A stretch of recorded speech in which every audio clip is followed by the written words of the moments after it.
다시 말씀드리면 에고 에이미 용법 가운데 세 번째 시간으로 나는 세상의 빛이다.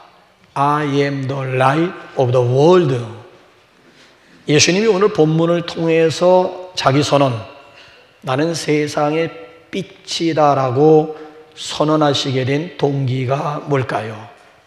그 배경이 요한복음 7장 8장에 자세하게 소개가 되어 있습니다. 7장 2절을 보게 되면은 이스라엘의 3대 절기 가운데 장막절입니다. 즉 초막절을 일주일 동안 지키게 되는데 마지막 날 두 가지 행사를 함으로 초막절기를 마감하게 됩니다. 그 중에 하나의 행사가 뭔가 하면 물 깃는 행사가 되겠습니다. 항아리에다가 실로암에 가서 물을 채워가지고 제단에다 붓는 그런 의식이 있습니다. 과거 조상들이 광야 생활할 때에 물이 없는 광야에서 하나님께서 바위를 터뜨려 가지고 생수를 주었던 것을 기억하면서 지키는 행사가 물 깃는 행사가 되겠습니다. 또 다른 행사가 뭔가 하면 등놀이 행사가 되겠습니다. 그래서 예루살렘 성전 뜰에다가 큰 등을 4개를 설치하고 그 밑에서 종교 지도자들과 이스라엘 백성들이 춤을 추면서 노래하는 등놀이 행사가 있습니다. 자, 예수님께서 물 깃는 행사를 지켜보시면서 요한복음 7장에서 나는 생수다. 누구든지 목마르거든 내게로 와서 마시라고 말씀을 했고, 그 다음에 이제 8장으로 넘어와 보게 되면 등놀이 행사를 예수님이 지켜보시면서 나는 세상의 빛이다. 나는 세상의 빛이다. 그저 나는 생수다. 그저 나는 세상의 빛이다 라고 말씀하신 것이 아닙니다. 이런 배경을 중심으로 해서 예수님의 자기 선언에 나왔습니다. 자, 그러면 오늘 세 번째 시간으로 나는 세상의 빛이다. 도대체 이 말씀의 의미가 무엇일까요?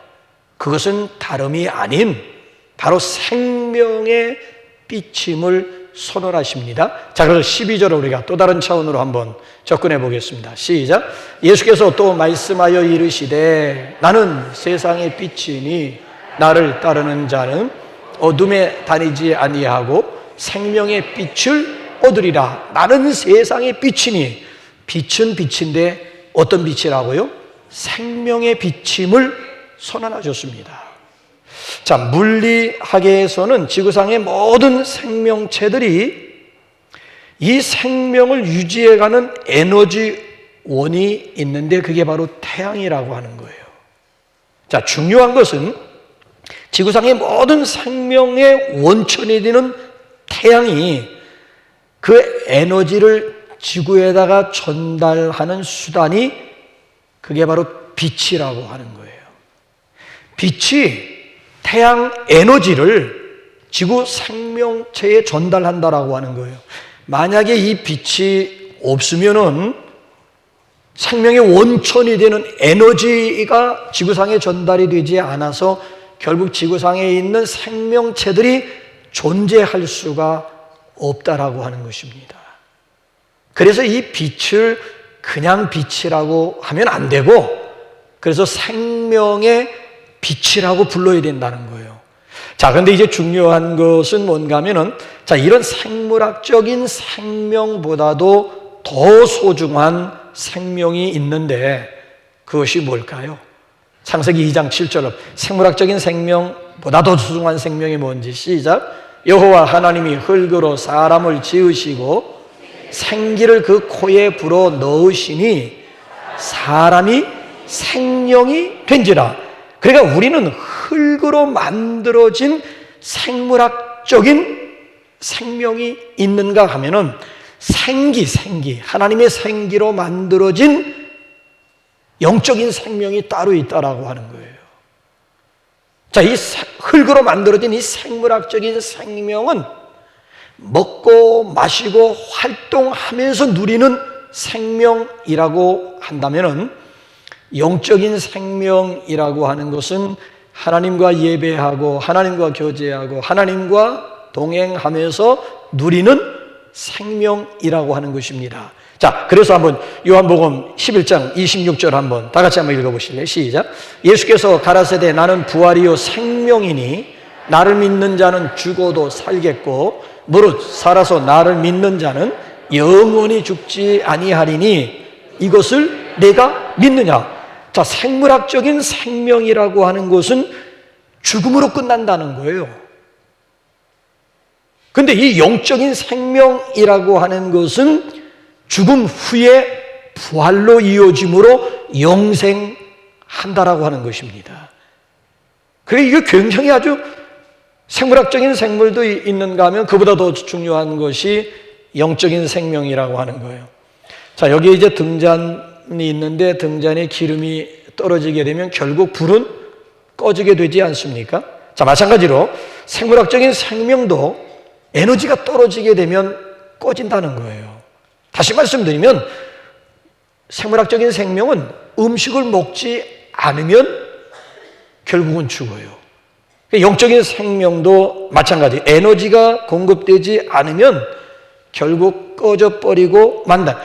바로 이런 차원에서 예수님께서 내가 바로 세상의 빛이다. 빛은 빛인데 내가 바로 생명의 빛임을 선언하시게 된 거예요. 자, 마치 빛이 태양 에너지를 이 세상 만물에게 전해주는 것처럼 예수님도 영적인 생명을 우리에게 전해주십니다. 자, 빛이 없이는 이 땅에 있는 모든 생명체들이 존재할 수가 없듯이 바로 예수 그리스도가 없으면, 예수 그리스도가 계시지 않으면은 영적인 생명은 살아날 수가, 다시 살 수가 없다라고 하는 얘기예요.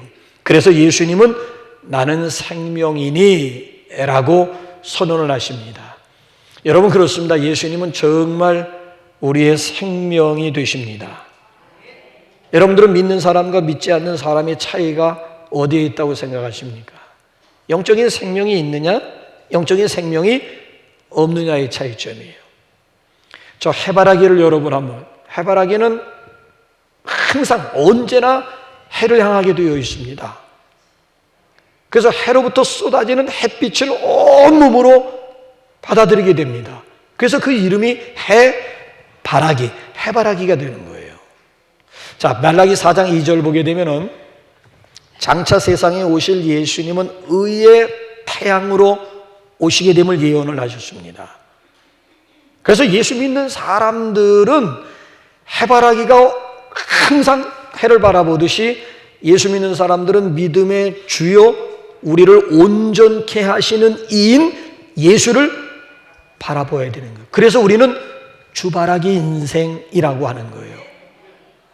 주님을 온전히 바라봄으로 인해서 생명의 빛을 받아야만 우리가 풍성한 삶을 누릴 수가 있는 겁니다. 자, 그러면 이제 두 번째로 어떻게 이런 생명의 빛을 받을 수가 있을까요?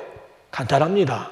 이제 12절을 또 다른 차원으로 어떻게 생명의 빛을 얻을 수가 있고 어떻게 생명의 빛을 받을 수가 있을까요? 시작. 예수께서 또 일러 가라사대 나는 세상의 빛이니 나를 따르는 자는 어둠에 다니지 아니하고 생명의 빛을, 어떻게 생명의 빛을 얻을 수 있다고요? 나를 따르는 자는, 나를 따르는 자는 생명의 빛을 얻으리라. 여기 따른다라고 하는 의미가 뭘까요? 자, 요한복음 12장 46절 가보세요. 따른다는 의미가 뭔지 시작. 나는 빛으로 세상에 왔나니 물론 나를 믿는 자로 어둠에 거하지 않게 하려 함이로다. 따른다라고 하는 의미가 뭐예요? 믿는다라고 하는 의미에 믿는다라고 하는. 내 살을 먹지 아니하면 생명이 없느니라. 나를 먹는 사람은 나로 말미암아 살리라. 아, 예수님이 당신의 살을 먹어야 산대요. 우리가 식인종도 아니고 어떻게 예수님의 살을 먹는다는 거예요? 우리가 제일 처음 시간에 함께 그 의미가, 먹는다라고 하는 의미가 뭔가에 대해서 나오는데 그 중에 하나가 뭐예요? 믿음임을, 믿는다라고 하는 것. 오늘 여기서 보게 되면 어떻게 우리가 생명의 빛을 얻을 수가 있는가 하면 나를 따르는 자는 생명의 빛을 얻을 수가 있다. 여기 따른다라고 하는 얘기는 믿는다라고 하는 거예요. 그래서 여기 오늘 본문 말씀을 보게 되면은 빛의 자녀가 되는 것은 그 빛 대신 예수님을 믿는 것이고, 믿는다라고 하는 의미는 곧 예수님을 따른다는 의미요, 예수님을 인격적으로 영접한다라고 하는 의미예요.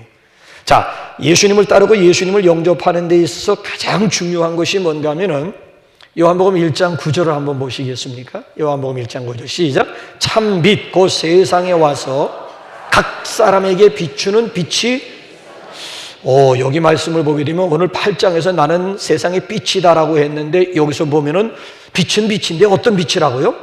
참 빛이로. 예수님이 참 빛.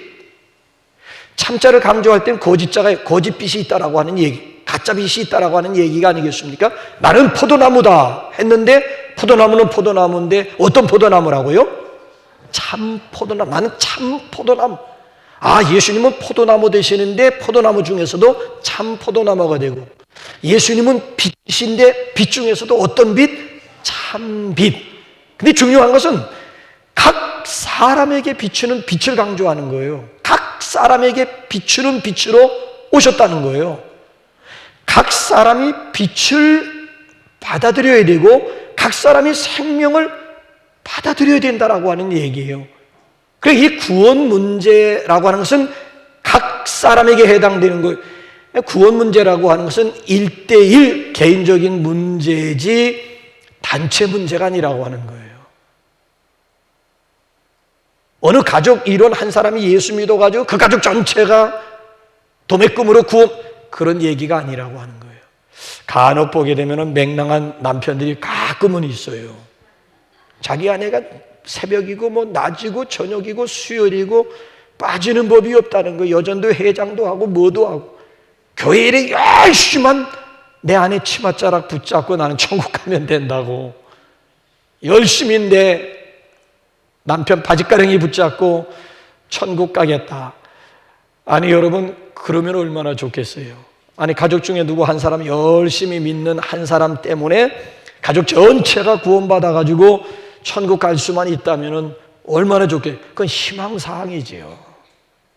오늘 여기 본문 말씀을 보게 되면은 각 사람에게 비추는 빛은 각 사람이 그 빛을 받아들여야 내 안에 생명이 있는 것이고, 예수님을 1대1 개인적으로 고백을 해야, 예수님을 개인의 구세주로 환영하고 영접해야 예수의 생명이 내 안에 있는 것이지 다른 방법이 없음을 여기서 강조해 주고 있습니다. 자, 그래서 12절 다시 한번 우리 한번 요한복음 1장 12절 보실래요? 시작. 영접하는 자 곧 그름을 믿는 자들에게는 하나님의 자녀가 되는 권세를 주셨으니, 빛으로 오신 예수님을 자신의 구주로 영접하면 자녀 삼아 주실 뿐만 아니라 그 영혼에, 오늘 여기 본문 말씀을 보게 되면 빛을 비추어 주십니다. 그래서 중요한 것은 영접이 중요한 거예요. 영접. 어떻게 여러분들은 예수님을 각자가 1대1로 예수 그리스도를 내 구원의 주님으로 고백하면서 영접하셨습니까? 내 마음의 문을 열고 예수님을 인격적으로 환영하고 인격적으로 영접해 드리는 일이 없이는 생명의 빛을 받을 다른 방법이 없다라고 하는 거예요. 그렇다면 목사님, 저는 이미 빛으로 오신 예수님을 제 마음속에 영접해 드렸는데, 그럼 영적인 일조권에 신경 쓰세요. 내가 이미 빛으로 오신 예수님을 내가 개인적으로 1대1로 예수님을 내가 내 마음속에 모셔드렸다고 한다면 이제부터는 영적인 일조권을 중요하게 생각해야 됩니다. 왜냐하면 우리 영혼에 우리 주님의 빛이 들어오게 되면 그래서 자유함을 얻을 수가 있지 않습니까? 평안함을 누릴 수가 있고 진정한 기쁨을 맛볼 수 있는 것 아니겠습니까? 우리나라에서도 예부터 햇빛이 잘 드는 양지 쪽에 옹기종기 모여가지고 동네를 이루면서 살지 않았습니까? 그래서 대부분 보게 되면 안뜰이라든지 대청마루 같은 경우에는 남향에 두는 경우가 상당히 많아 있습니다. 요즘도 이렇게 앞뒷집 사이가 좋다가도 서로 트러블이 일어나고 다툼이 일어나는 이유 중에 하나가 뭔지 아십니까? 건축하면서부터 앞뒤 관계가 틀어지는 경우가 상당히 많이 있어요. 왜 그럴까요? 일조권 가렸다는 거죠. 일조권 문제. 그전까지만 해도 그렇게 사이가 형제보다도 더 가까운 사이였는데 건축하면서부터 이게 사이가 멀어지는 경우가, 왜? 건축함으로 인해 가지고 자기 집이 일조권의 침해를 받는다라고 해가지고 결국 법정까지 비약되는 경우가 상당히 많이 있잖아요. 그러니까 일조권이라고 하는 것이 굉장히 중요한 거예요. 여러분들은 이사를 다니는 또는 이사 가는 기준이 무엇입니까? 자, 집을 옮기는 그 기준 가운데 젊은 사람들은 물론 뭐 학군이라든지 아니면 뷰를 중요하게 생각합니다만은 연세 드신 분들일수록 뷰도 물론 중요하게 보지만은 뷰보다 더 우선권으로 보는 것이 뭐지요? 향을 보는 거예요. 향. 남향인지 북향. 연세 들수록 향이 굉장히 중요하지 않습니까? 자, 이런 현상은 우리 육신뿐만이 아니고 우리 영혼에 있어서도 일조량이라고 하는 것은 굉장히 중요한 문제입니다. 자, 말라기서 보게 되면 예수님을 의의 태양으로 비유하십니다. 자, 예수님은 모든 생명체의 생명을 불어넣으시는 생명의 빛으로 이 세상에 오셨습니다. 그래서 예수님이 말씀하시면 그 말씀에서 생명이 나와요. 그 생명이라고 하는 것은 사람을 살리는 생명이에요. 아니, 복음서를 보게 되면 예수님께서 만지기만 하면, 터치하기만 하면 그 손에서 생명이 나와요. 그 기운이라고 하는 것은 사람을 살리는 기운이에요. 아니, 전기선이 연결되면 전기불이 들어오고 전화선이 연결되면 통화가 이루어지게 되듯이 우리가 예수님에게 연결되기만 하면 죽었던 생명, 죽었던 영혼도 다시 살아나게 될 줄로 믿습니다. 그렇다면 그 영적인 일조권이 좋은 곳이 어디냐는 거예요. 우리가 항상 영적인 일조권을 신경을 써야 되는데 특별히 영적인 일조권이 좋은 곳이 어디일까요? 물론 우리가 머물고 우리가 사는 모든 곳에 영적인 일조권이 보장되어 있지만 특별히요, 하나님을 예배하는 곳, 마음껏 하나님을 찬양할 수 있고 마음껏 기도할 수 있는 곳이 영적인 일조권이 가장 좋은 곳임을 믿으시기 바랍니다. 그러기 때문에 할 수 있는 한 예배의 자리로, 기도의 자리로 찬양과 경배를 마음껏 드릴 수 있는 그런 장으로 나오시라고 하는 거예요. 그리할 때 예수님의 영광의 빛이 우리 영혼 가운데 찬란하게 빛나게 될 줄로 믿습니다. 그래서 이 생명의 빛을 받아들이는 것은 각 사람에게 비추는 그 빛을 각 사람이 환영하고 영접해야 되는 것이로구나.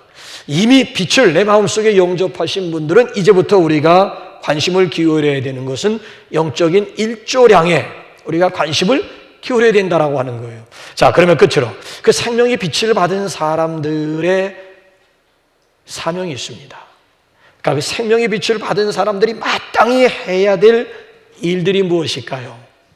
자, 이 문제에 대해서는 세례 요한을 예로 우리에게 설명해 주십니다. 자, 1장 한번 6절 8절 한번 다 같이 한번 읽어볼까요? 시작. 하나님께로부터 보내심을 받은 사람이 있으니 그의 이름은 요한이라. 그가 증언하러 왔으니 곧 빛에 대하여 증언하고 모든 사람이 자기로 말미암아 믿게 하려 함이라. 그는 이 빛이 아니요, 이 빛에 대하여. 자, 세례 요한의 존재 이유, 존재 목적이라고 하는 것이 무엇입니까? 빛에 대하여 증언하는 사명이에요. 세례 요한은 빛이 아니라는 거예요. 빛은 예수님이 빛이고 세례 요한은 이 빛에 대하여 증언하러 온 자라는 거예요.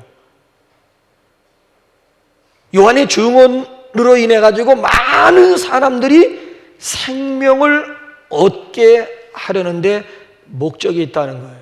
이것이 오늘 저와 여러분들의 존재 이유요, 존재 목적이요, 우리의 사명이라고 하는 거예요. 과연 나는 이 빛의 증언자로서 사명을 감당하고 있는가? 운전하다 보게 되면 가끔 현수막, 길가에 붙여진 현수막들이 있어요. 뭐 현수막 종류도 여러 가지입니다만 그 중에 몇 월, 며칠, 몇 시경에 사고 목격자를 찾습니다. 후하게 살해하겠습니다 라고 하는 이런 현수막을 보게 됩니다. 억울한 피해자의 절규예요. 자, 마찬가지로 이 세상은 진정 그리스도를 경험한 사람들을 찾고 있는 거예요. 법정에서 증언하기 위해서는 반드시 현장 경험이 필요합니다. 현장에서 보았다든지 들었다든지 경험한 사람만이 법정에 서서 증언할 수 있는 자격이 되는 거예요.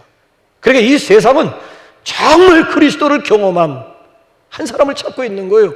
그리스도를 경험한 사람의 그 증언을 듣고자 하는 거예요. 혁명가였으면서 구소련 연방을 창시한 트로츠키라고 하는 사람이 젊었을 때 저 시베리아 강제 노동 캠프에서 탈출을 해가지고 미국으로 망명을 했는데 특별히 뉴욕에서 기자 생활을 했습니다. 이 양반이 뉴욕에서 기자 생활을 하면서 기독교에 대해서 이런 말을 해서 충격이 된 적이 있습니다. 내 지난 4년 동안 한 사람도 내게 기독교의 내용을 설명해 준다든지 교회 가자라고 하는 제안을 받아본 일이 없습니다. 그것은 그들이 분명 천국 신앙을 믿지 않는다거나 자신감이 없어져일 것입니다 라는 말을 해요. 아니 4년 동안 있으면 교회나 한번 갑시다. 그냥 아니면 말고 식으로 교회나 한번 가자. 아니 가까이에 있는 사람들로부터 주일날 되면 교회나 한번 가자라고 제안을 받아본 적도 없고, 그렇다고 기독교의 내용이 뭔지 기독교의 교리가 무엇인가에 대해서 나에게 들려주는 단 한 사람이 없었다는 거예요. 그럼 뭐예요? 이 가운데 있는 사람들이 둘 중에 분명히 하나일 것이라고 지적을 해요. 천국 신앙 믿지 않는다거나 아니면 용기가 부족하다거나. 여러분들 경우는 이 두 경우 가운데 어느 쪽에 해당? 전자입니까? 후자입니까? 아니면 둘 다입니까? 천국 신앙도 믿어지지도 않고 용기도 없고, 아니면 천국 신앙은 믿어지는데 자신감이 없어서입니까?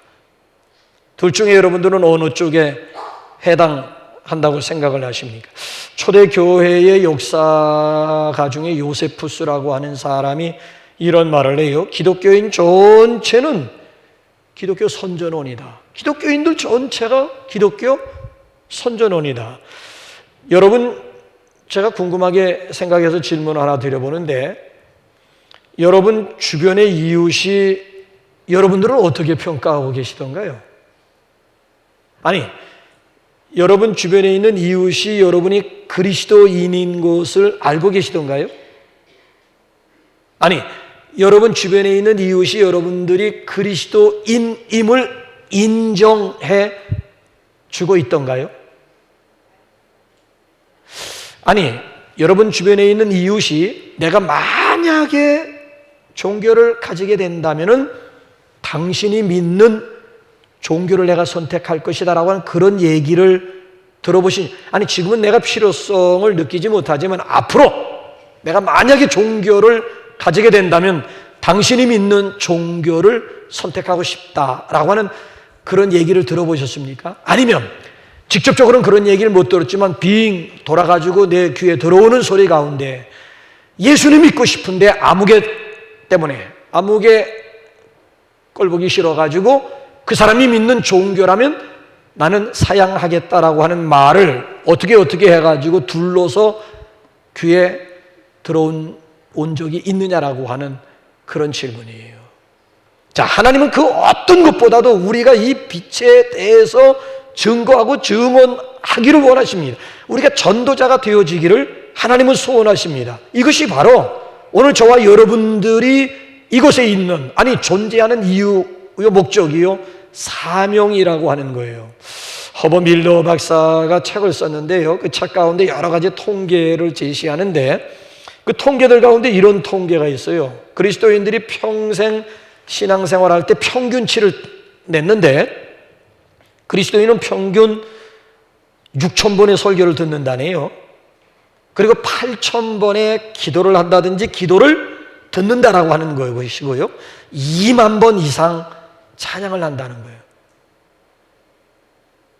전도는 없다. 이걸 전도하는 사람은 극히 드물다 하면서 뭐라고 쐐기를 박았는가 하면 분명히 그건 죽은 믿음 아니면 죽은 소망일 것이다라고 얘기를 해요.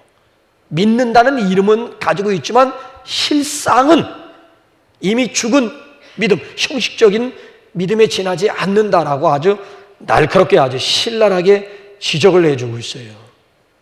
그러니까 정말 우리가 예수 믿는 정말 생명의 빛을 받은 사람이라고 한다면 그 생명의 빛이 나를 통해서 반사되어져야 된다라고 하는 거예요. 지속적으로 포기하지 말고 아니 듣든지 아니 듣든지 그 중요. 나는요 참 이 용기가 되는 것이 듣든지 이것만 있는 것이 아니라 아니 듣든지. 사실은 우리가 복음을 전하다 보게 되면 아니 들어요. 아니 들어요. 이게 후자가 더 듣는 사람이 많지 않아요. 근데 우리는 어디다 지금 무게를 두고 듣는 내가 전했는데 안 듣는다는. 그래서 나는 전도의 은사가 없다 해가지고 아예 그냥 전도 전자만 나오기만 해도 나와는 전혀 상관이 없는 것으로 치부해버리고 많은 사람들이 많은 이유는 듣든지 아니 듣든지 아니 듣는 수가 많아요. 근데 이게 있으니 얼마나 고마워요. 다 내 말 듣는다라고 하는 얘기가 아니라 내가 복음 전하면 10명 복음 전해서 한 사람이 들을까 고맙지요. 듣든지 아니 듣든지 그 개의치 말고 그냥 복음 전하라는 거예요. 우리는 자꾸 들을 걸 생각하다 보니까 이게 안 되는 거예요. 나하고는 이게 지금 이게 맞지도 않는다고. 아니 듣습니다. 괜찮아요. 그냥 복음 전하는 것은요, 예수 믿고 구원 받으세요. 예수 믿고 복 받으세요. 예수 믿고 천국 갑시다. 복음 전한 거예요. 몇 명? 나 10명. 오늘 내가 10명 붙잡고 예수 천국, 예수 생명, 예수 구원을 외쳤으면 10명을 붙잡고 외쳤으면 복음의 씨를 뿌린 거야. 뿌린 것에 대해서 당장 어떻게 결실이 나오나? 때가 있어야 되는 거지. 아니 씨를 뿌려도 그게 발아되는 시기가 있고 자라나는 시기가 있고 열매 맺는 시기가 따로 정해져 있건만 자연적인 이치도 있는데 생명을 구원하는 문제가 어떻게 즉각적으로 어떻게 물론 하나님이 급하실 땐 즉각적인 방법도 쓰십니다만은 다 때가 있다는 거예요. 때가 내가 할 수 있는 건 뭐예요? 듣든지 그냥 아니 듣든지 너는 말씀을 전파하라. 복음 전파하라는 거예요. 그래서 여러분 전도라고 하는 것과 인도라고 하는 것을 여러분 구분하면은 용기를 얻을 수 있을 거예요. 내가 전해서 여기까지 데려오는 인도까지는 사실은 쉽지 않습니다. 근데 전도는 쉬워요. 왜 여러분들이 나가서 지인들에게 야 교회 가자, 예수 믿고 구원받자, 예수 믿고 나 하나 같이 천국 가자, 예수 믿고 영혼이 잘 되는 것 같이 범사 잘 되는 거 아니면 하나님이 주시는 건강 우리 한번 경험해 보자. 아니 그냥 저가 듣든지 아니 듣든지 내 쪽에서 일방적으로 선포하면 벌써 그분에게 복음 전한 거예요. 전도한 거예요. 이제 하나님의 때를 우리가 기다려요. 기도하면서 뜸을 들이면서 하나님의 때를 기다린다라고 하는 거예요. 포기하지만 않으면 누구나 다 할 수 있는 것이, 무관심하지만 않으면 누구나 다 할 수 있는 것이 이게 전도라고 하는 거예요. 아니 장사꾼들도 이런 얘기를 해요. 미국 소매상 협회의 조사에 따르면 믿지 않는 사람들 얘기해요. 자, 판매원들 가운데 이제 물건을 파는데 판매원들 가운데 48%가 한 번 권하고 포기한다는 거예요. 25%의 사람들은 2번 권하고 거절하면 포기한다는 거예요. 15%의 판매원들은 3번까지 권하다가 거절하게 되면 포기한다는 거예요. 그래서 88%의 판매원들이 3번까지 접근하다가 결국 손을 놓고 만다는 거예요. 근데 12%야, 12%. 12%의 판매원들만큼은 절대 포기하지 않고 끈질기게 매달림으로 인해 가지고 전체 판매량의 80%를 달성한다고 하는 거예요. 믿지 않는 사람들 얘기해. 믿지 않는 사람들도 포기하지만 않으면, 믿지 않는 사람들도 상품을 팔기 위해서, 물건을 팔기 위해서 포기하지만 않으면 12%야. 12% 소수, 극소수야. 12%가 그 전체적인 물량 80%를 소화시킨다라고 하는 얘기. 물건을 파는데도 포기하지만 않으면 결국 그 물건을 팔 수 있다라고 하는 얘기인데, 우리는 생명을 파는, 생명을 유통시키는 이런 입장, 물건 정도가 아니건 이건 정말 생명 문제를 다루는 데 있어서 우리가 한두 번 접근해가지고 상대방이 받아들이지 않음으로 인해가지고 아예 내가 담을 싸버린다. 이건 얘기가 되지 않지 않습니까? 생명 문제인데 한두 번 가지고 되겠어요? 포기만 하지 않으면 그래서 누구든지 할 수 있는 것이 전도고, 관심만 가지면, 무관심하지만 않으면 누구나 다 할 수 있는 것이 이게 전도요, 이게 복음의 씨라고 하는 거예요. 그래서 우리 그리스도인 사전에는 포기라고 하는 단어는 없습니다. 배추 김치 할 때나, 그죠? 김장 김치 할 때나 간혹 쓸 단어가 있다면 그게 포기라고 하는 말일까요? 자, 사도 바울은 오늘 우리에게 끝으로 뭐라고 도전하는지 한번 에베소서 5장 8절 한번 읽어볼까요? 시작. 너희가 전에는 어둠이더니 이제는 주 안에서 빛이라. 빛의 자녀들처럼 행하라. 내가 빛의 자녀가 되었으면 이제는 그 빛을 전하는 사람이 되라고 하는, 빛을 받았으면 이제는 빛을 반사하라고 하는 거예요. 자, 전문가들에 의하면 태양계에는 1억, 자우전 1천억, 1억이 아니라 이 태양계는 1천억 개의 은하가 있대요. 1천억 개, 1천억 개. 그 은하계에서 발광체는 하나밖에 없고 다 반사체라고 하네요. 1천억 개의 은하계 가운데 발광체는 태양 하나만 발광체고 나머지는 다 반사체라고 하는 거예요. 별도 반사체고 달도 그러니까 태양으로부터 빛을 받아가지고 반사하는 것이 별이고 태양으로부터 빛을 받아가지고 반사하는 것이 달이라고 하는 거예요. 태양 가까이에서 빛을 많이 받으면 많이 반사해서 그게 둥그런 보름달이 되는 것이고, 태양으로부터 조금 멀어진다든지 조금 빛을 받으면 조금 비춰서 초승달이 된다라고 하는 얘기예요. 그러니까 얼마만큼 발광체와 가까이 있으면서 빛을 받느냐에 따라서 미치는 그 영향력이라고 하는 것이 각각 다 다르다라고 하는 거예요. 자, 의의 태양 대신, 아니 세상의 빛으로 오신 예수님과 우리가 가까이 하면 가까이 할수록 반사하는 그 영향력, 그 범위라고 하는 것은 엄청나게 넓어질 수가 있다라고 하는 거예요. 그래서 우리가 영적인 일조권을 우리가 신경 써야 되는 이유도, 특별히 영적인 일조권이 좋은 곳에서 우리가 함께 교제하는 가운데 빛을 많이 받으면 받을수록 거룩한 영향력을 끼칠 수가 있다라고 하는 이야기예요. 여러분들은 누구에게 생명의 빛을 반사할 것입니까? 누구에게? 아니, 세상의 빛, 의의 태양 대신 예수님으로부터 우리가 빛을 받았으면 누군가 반드시 빛을 받으면 반사하게 되어져 있는데 누구에게 이 생명의 빛을 반사하시렵니까? 여러분들이 가장 사랑하는 이웃이 누구예요? VIP가 누구예요? 그분을 지목하면 되는 거예요. 그러니까 지난주 이거 써내라고 해도 써낸 사람들이 많지 않은 이유는 무관심의 대부분. 아니 정말 내가 사랑하는 사람이 없다든가, 내가 정말 정말 나와 함께 천국 가고 싶은 그 한 사람은 없습니까? 있을 거잖아요. 근데 거기 보면 지금 그 내놓은 것 자체가 내가 봐도 이거 포기하게끔 만드는 것이 5명 쓰라고, 5명이 있어야지. 내 주변에 5명, 지금 1명 찾기도 힘든데 5명을 찾으라고 하니까 이거 쓰다가 5명 다 채워야 되는데 채우지 못하고 그냥 한두 명 써내고 나면 또 이게 거시기, 1명만 써내세요. 여러분 5명 다 써봐야 지금 11월 26일까지 5명 다 만나지도 못해요. 그게 건성으로 만나는 것이 아니라 정말 써낸 한 사람에 대해서는 한 달 동안 내가 섬겨야 되잖아요. 때로는 커피도 사주고, 때로는 불러내서 낙엽, 그냥 단풍, 그렇잖아요. 밑을 좀 거닐기도 하고, 때로는 같이 식사도 하고, 때로는 그가 필요로 할 때 내가 가서 좀 노력 봉사도 좀 해야 되겠고, 어떻게 한 달 동안 5명을 다 이거 찾아다니면 안 되는 거예요. 1명만 써내라고, 1명만. 정말 내 사랑하는 VIP, 정말 내가 아끼는 그 1명이 있을 거래요. 여러분 가슴속에 분명히 1명이 있을 거라고요. 1명만 써내면 돼요. 1명만. 1명 써내고 거기다 집중하는 거예요. 한 달 동안 집중. 온갖 노력을 집중하면서 틈을 보는 거지. 한 달 동안 딱 틈 보면 틈이 보인다고. 틈새서 시작 노력하죠. 결국 바꿀 수가 있는, 이것도 또 하나의 지혜가 아니겠습니까? 그래서 바라기는 우리가 세상의 빛으로 오신 예수님을 우리가 마음속에 영접했다면, 그분의 빛을 받으면 이제는 우리 당연히 우리의 사명은 뭔가 하면 빛을 반사해야 된다라고 하는 이야기예요. 그래서 그 사랑하는 우리 이웃, 가장 귀한 VIP에게 소중한 생명을 선물할 수 있는 우리 복된 우리 축제, 복된 절기가 될 수 있기를 주님의 이름으로 축원합니다. 자,